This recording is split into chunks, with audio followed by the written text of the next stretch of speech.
Hi there. I have been asked a lot about what I use to live stream our virtual trivia nights, our DigSit Summit, our DigSit TO virtual event. So I use something called Streamyard, and in this video, I'm going to show you how to use it. So the first thing you need to do is go to streamyard.com/broadcasts. And I already have an account that is linked. So what you will have to do is you will be prompted to get a verification code when you sign in with your email. I don't think it's going to prompt me to do that. So I've already gotten my verification code, so StreamYard remembers me.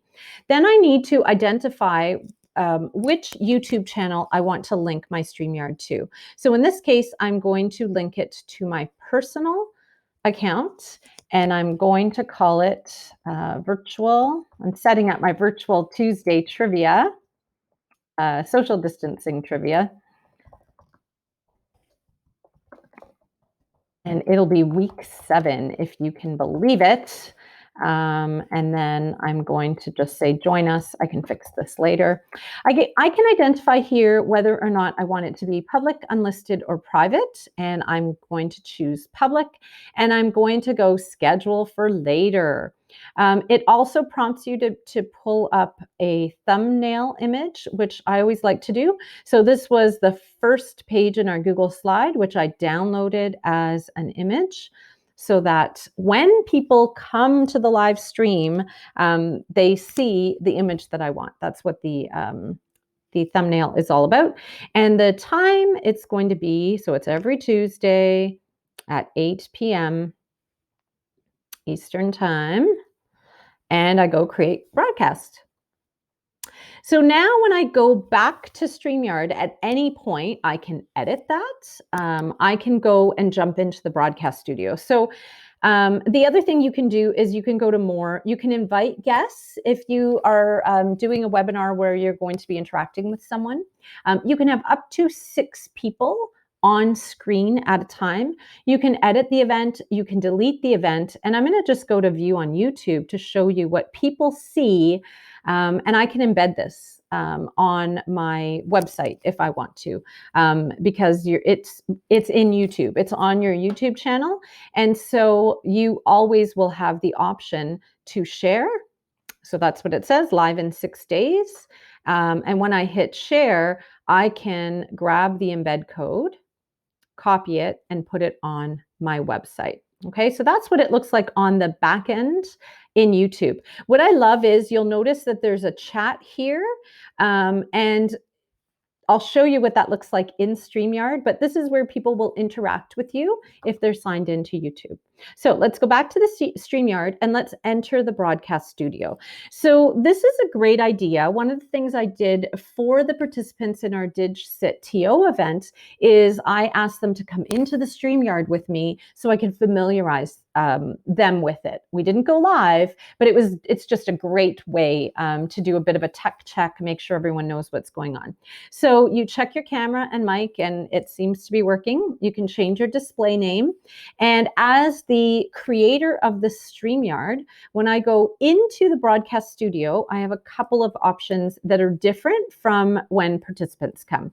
So the first thing is that when I do this, I add myself to the stream. Okay, which is important.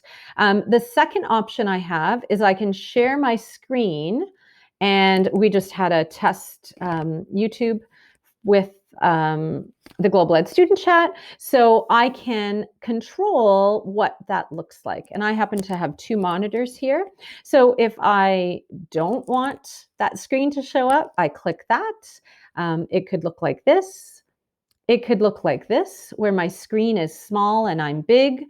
It can look like this, and this is what we do for our virtual trivia, or when we're having our 5-minute break, for example, or whatever the case may be, we just have the screen entirely and we disappear. So this is what I meant by you can only have 6 people on the stream at any one time, which means that you're only going to be able to have a total of 6 people here. Then on this end, I'm going to just delete my face here for a second. These comments are the YouTube comments. So as soon as I post a comment in here like, hey, welcome, please use this chat respectfully, everyone on YouTube is going to be able to see that. I also have the option of a banner. So these are example banners. So last night there was a tiebreaker question, for example, and I was able to create a banner by doing this, create a banner. And this is what you can use to emphasize something. And I can't even spell right now. Okay, so I'm going to use it to emphasize something. I'm going to hit add banner, and then I'm just going to go back, and now it can show up during the live stream. So if I have a website I want people to visit or instructions, for our trivia, I make sure at the beginning that I put we only need paper and pen because people who are new and don't know how it works may be wondering that. So that's what I love about the banners. I haven't really used the brand. I don't pay for this. You can pay and get the branding changed. You can also change the colors here. And then what I do is I show participants what the private chat looks like. So especially when we're having a conversation with our Global Ed Student Chat students, for example, here's where they say, I'll go next. So it's a very smooth flow.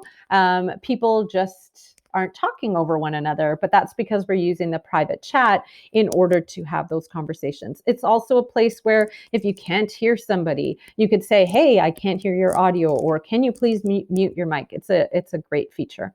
And then finally, in the settings, this is where you can shift things, you can change what your camera looks like, etc. So that's it. And then when we're going live, I literally hit the go live button and it goes live on YouTube. It's a fabulous tool. It's free of charge for now, I think. And I mean, it really, really does serve our purpose.